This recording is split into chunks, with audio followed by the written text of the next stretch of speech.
Hello everyone, welcome to my podcast. Kali ini kita kedatangan 3 narasumber. Yang pertama ada Nadia, hai. Kedua ada Vivian, hai. Dan yang terakhir ada Nove. Halo.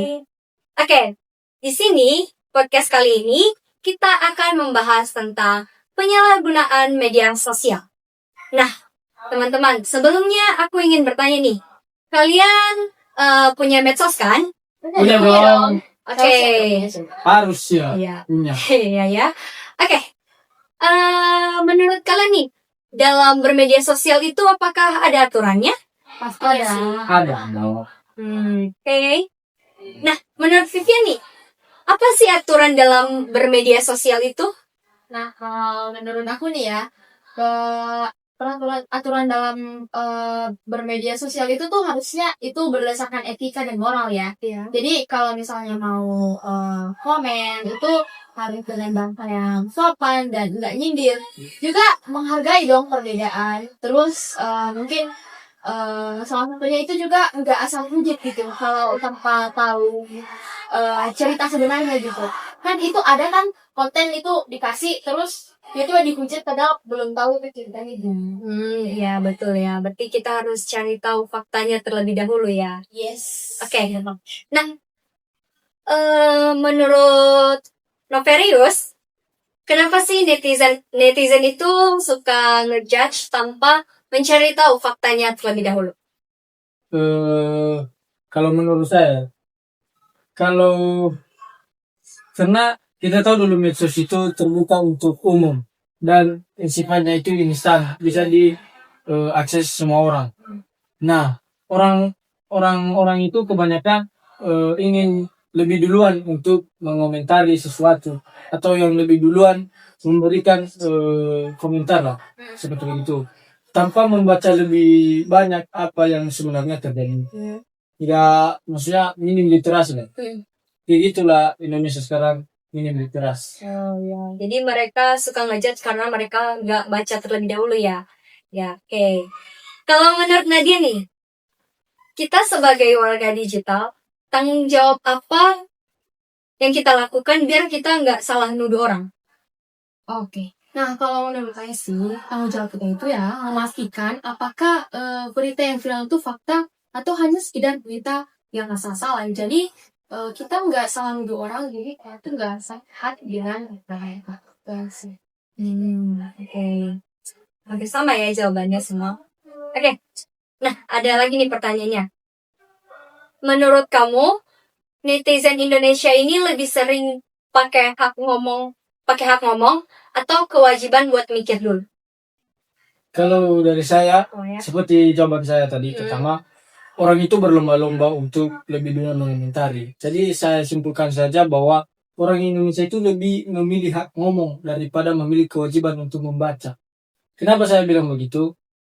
Karena orang Indonesia itu kan maunya lebih duluan kan untuk memberikan komentar, sehingga mereka tidak membaca lagi apa yang sebenarnya terjadi. Hanya sepenggal langsung dikomen, Berarti mereka kayak dikit-dikit komen. Ya. Nah,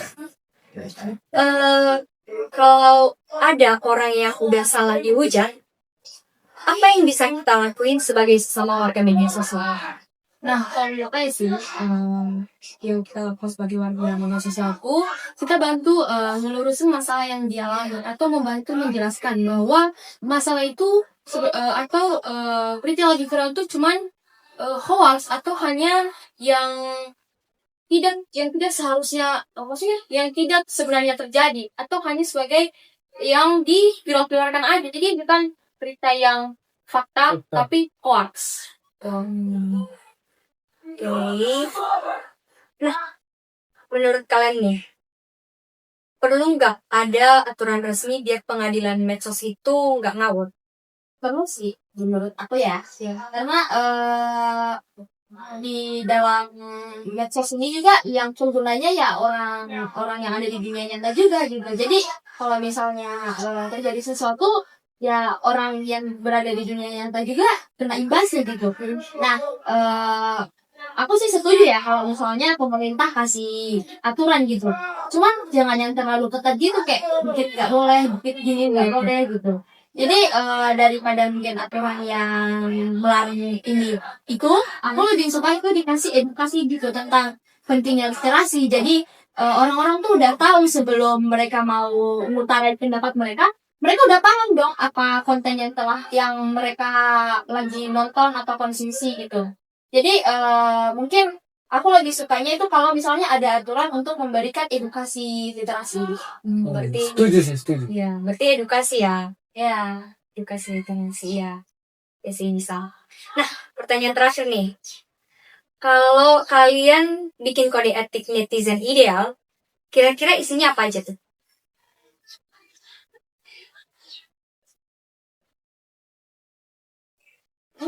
Iya.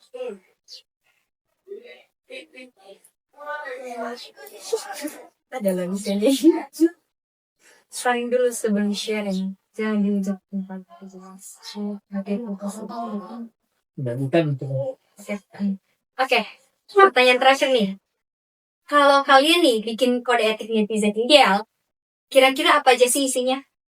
kalau mungkinnya aku ya, saling dulu sebelum sharing. Gitu. Kan keren gitu, disaring sebelum dibagikan gitu beritanya. Oh iya, mantap. berarti kayak keyword itu ya dia jadi kayak kita saring dulu informasi apa yang mau kita konsumsi, apa yang mau kita komen, kita saring dulu sebelum kita itu membagikannya ke orang-orang gitu. Oh, nih. Oke guys, sekian dari podcast kita hari ini. Terima kasih. Bye bye.